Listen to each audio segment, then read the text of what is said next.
trying to make my notes, trying to go over some of my material. And you know what I decided to do? I said, I'm going to go ahead and put on Drive to Survive and watch it, with some family members, including my wife. And I get ready to turn this show on. And unfortunately, and I know a lot of people feel this way. Plenty of people feel, I don't know how many is a lot, but I've heard it a lot in my comment section, that people can't stand DTS fans. Well, let me tell you something. DTS fans, whether they're in this era or a later era or whatever the case is, let's say Drive to Survive comes out and maybe breeds another crop of fans that invest in the Formula One. That's the whole point of a product, to grasp new fans, to have new fan base, to grow your fan base. But unfortunately, in my experience right now, and literally is why I'm on this live, because like I said, I'm trying to prepare for tomorrow's live, because we will be live tomorrow for day 3 testing. I will be on air 1:45 a.m. I put this on, and you know what I get?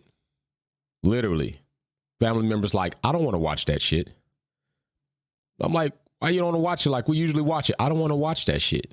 And this is what they say. I had to sit and watch, I don't know how many upteen things happen outside of Formula One that were unjust. Murders, wrongful accusations, imprisonments. And I literally started to enjoy watching Formula One with you because of the show. Started getting into it. What's going on, Mary Beanie? And now they don't want to watch it. Several of my family members don't want to watch it. My wife doesn't want to watch it. My wife said, I don't want to see that shit. And I was like, why you don't want to see it? I don't want to see that shit because what they did. I can't believe that an organization, and this is coming from a normal person that just liked the show for entertainment purposes, got into it because I'm into racing and grasped onto it. And this was one of the things. I don't like what they did. They literally did a person wrong, never apologized for it, didn't write it, and they're acting like it's okay. They let this dude, Max, go around and do whatever the hell he wants to do and gets away with it. He can do something to Charles. He could do something like, and what he did to Perez last season, that was damn right disrespectful and nasty. This is the perspective of an audience who may not be all that enthusiastic about motorsports, but is willing to support Formula One financially, not only through this series, but buying tickets and are going. This is what the consensus is watching this show. I think that the comparison would be like ripping off a scab and completely and continuously letting it heal and rip it off. They did do Hamilton wrong. And a lot of people don't say, let it go, let it go. They literally replayed it in Drive to Survive season 5. They open up with talking about the scandal in Abu Dhabi 2021. They go through that whole thing. How can anybody neglect to even understand what was done was wrong and they've still yet to right it? Max is still out here doing what he wants to do. Red Bull have done umpteenth amount of underhand cutting things, and this is what it's going to pass off. And this is not dramatization. This is real life. Like, we didn't see Drive to Survive, and we know all of this, but it's just interesting to know that from a different perspective of people just seeing and watching this show, that they're turned off by it. And in fact of them being turned off by Drive to Survive, they're turned off from the Formula One season. I literally have family that were like involved in the Formula One season, not outside of Drive to Survive, watched every race Sunday with me. Now I sit by myself and watch the races because they don't even want to have any part of it because they feel that the organization itself is rotten. Now, I know several people and family members that haven't watched the show. And so I know family members that haven't watched a Formula One race in a whole season. A whole season. The only way they get updates about the race is because they come here to this channel. So is Formula One going to ignore that? Are they going to continue to enable characters to act the way they've acted? Are they going to continue to carry on like there is no way to right this wrong? I don't know. I don't know what they're going to do.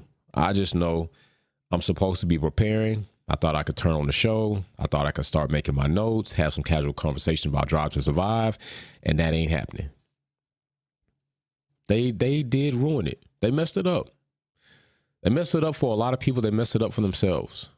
And it's not to say that it won't go over, because we've seen scandals in Formula One before. This is not the first scandal. We had Crashgate involving Alonso and Renault. People literally got banned, so it's not the first time. And as you see, Formula One is still here. What happened to Lewis Hamilton is even more egregious, and Formula One is still here. Some of us will still be here, even as fans, doing what we do. But I think that there is a certain amount of people that have definitely turned off from Formula One. And all those who said that Formula One itself and DTS fans aren't needed, you might not have to worry about that. Those fans might be on their way out, and so will their bucks, so will their money, so will their streams, so will the advertisements that are going to go along with this from the eyeballs that are watching. A lot of things take place. I think people are a bit ignorant, thinking that just because people latch on to a certain sport that they don't need to respect those who come in the way they come in. Have you not been listening to testing that literally commentators Jolie and Will Buxton, Collins, Lawrence, they're making reference to new fans, and they're making reference to elaborating on what they're talking about, because they understand that there's a new fan base that hasn't been in Formula One for 5 or 10 years. Even they recognize the new generation of fans that Formula One is bringing in, but there's a reversal happening on Formula One and their fan base because of what happened. And I'm just being real about it. And I think it's something that they need to definitely pay attention to. I literally coming on this live to just talk about it because I couldn't believe that I was sitting there and hearing what I was hearing. I wasn't mad about what I was hearing, but I was very surprised that up until this time of turning it on, because we've been in a whole off season, that they felt that way to the point they remember everything that took place in 2021. They didn't even really watch 2022. I got Drive to Survive on, and she literally is just laying out everything that happened in 2021, everything that happened post that, how the FIA handled it, how it went forward, and how to say, like, literally retained all that information, and hasn't watched a season yet, been watching Formula One for years, but understood what took place in AD 21 was completely wrong. How they handled the situation was jacked up. How they've had the ongoing situations is jacked up. And now I'm good with it. I don't want to watch it. I'm not even interested anymore. Like, it's crazy. It's crazy. It just really surprised me that now I realize there are plenty of people out there that feel that exact same way, that might not be involved as in motorsports as we are. And that is impactful. That is impactful because those people are going to talk to other people. They're going to talk to other people. They're going to tell other people. They're going to do reviews. It could be a slippery slope. I know a lot of people say Formula One doesn't need you all. If Formula One doesn't need viewership, then how the hell they gonna survive? You think they doing the race in Vegas and doing all this hoopla because they don't need viewership? They don't need revenue? Are you that ignorant and ornery to think that a business can survive without replenishing their ranks of revenue, viewerships? Come on now. Stop playing. But unfortunately, I mean, I'm gonna watch it. One, because it's part of what I do. It's going to become a talking point, and it's material that I need to expose myself to in case I have to debate it, in case I have to talk about it. Honestly, outside of having noise, I probably wouldn't even turned it on.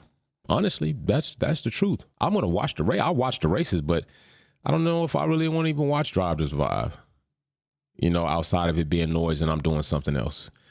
outside of it needing to be something that I have to study in case I have to talk to. Like, people don't understand when you do content, like, it's not just turn on the camera and go. You have to do some things. Do I get everything right? No. But evidently they didn't get everything right either. They got it wrong in 2021. They've continuously been wrong. Those of you who have little integrity have supported the wrong, and you're okay with it for all the wrong reasons. And I've told you before that bad people will do good things for money. And when they see that hit their bottom line dollar in revenue, you will see bad people do good things for money again. I'm telling you. So, unfortunate. I don't like it, but it is what it is. We'll have to see how things go moving forward. How this season also turns out. I'm just looking for a sport to be clean. I'm just looking for things not to be like FIFA. I'm looking for things not to be like the steroid baseball era. I'm looking for things not to be like the NFL when they were just totally disregarding CTE and concussion protocols. I'm just looking for all of the things that could legitimately host a sport that has some integrity. We got Christian Horner up here talking about we don't need to be talking about politics. A lot of shit that took place in 2021 was internal politics within Formula One with all that shit that happened. The whole point not to observe. I mean, did we not see that they reversed the situation in a call with Alonso in a race to change places? Did we not see that on a small microcosmic scale? So you mean to tell they can't say that it's not something that can happen? No, politically, they chose not to do it. Politically, the FIA, Formula One, Liberty Media, FOM chose not to go back and do the right thing. They literally told us that what happened was an error, was a mistake. It wasn't a mistake. I don't think it was a mistake, but even if it was a mistake, then that means the results are incorrect. That means the results of Max Verstappen winning that race are faulty. That means there's something to be corrected. And we've seen you have the ability and the right to correct said mistake. But they didn't correct it. And they didn't correct it for their own political reasons. And I believe it's because they wanted to change the face. They wanted to go ahead and get Lewis Hamilton out of that limelight. They wanted somebody else who might be along the lines or not even in the lines as Max Verstappen. He's not marketable. He's not a face people really want to see. He doesn't have the character or integrity that you can take to a children's place or to a gathering where he's going to be able to talk fluently and eloquently about what's going on. I can walk in a room and host an event and do better than Max Verstappen can. I understand he's a great driver. I understand he's a good driver. I'm not going to give him great yet. I understand he's a good driver, and he'll wax me on track without a doubt.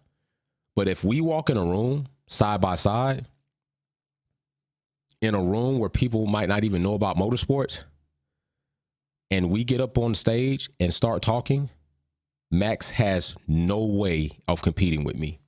No way of competing with some of you in the chat because of his character and his personality. He'll be so far out of DRS range, it ain't funny. But that's what they wanted. So that's what they got.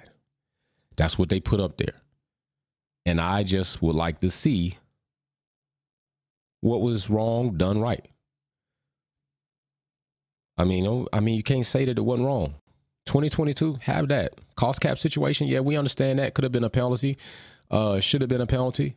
They breached it, and that just put like a cherry on top of everything else that happened, but it wasn't as egregious as 2021. Like, come on, I could be real about that. I give Max 2022. I mean, and I give the fact that the RB18 and the 19 likely is going to be the second rocket ship. I can be real and complimentary and honest about somebody's pace and their talent and their body of work and still be able to separate whether they have good character or integrity, what's right or what's wrong. Some of you can't do that have come here and laid out insults and call Hamilton. That's cool. I'm even cool with you calling Hamilton because I call Max crash strapping, Mad Max, Wax Verstappen, Max staph infection. I got all those names. You know what I'm saying? Now, I won't attack you personally unless you attack me. So I'm cool with, the name calling, Lulu, all that stuff you do. But, one thing is you can't say that without saying Sir Lewis Hamilton, 7-time world champion. So at least put some respect on it.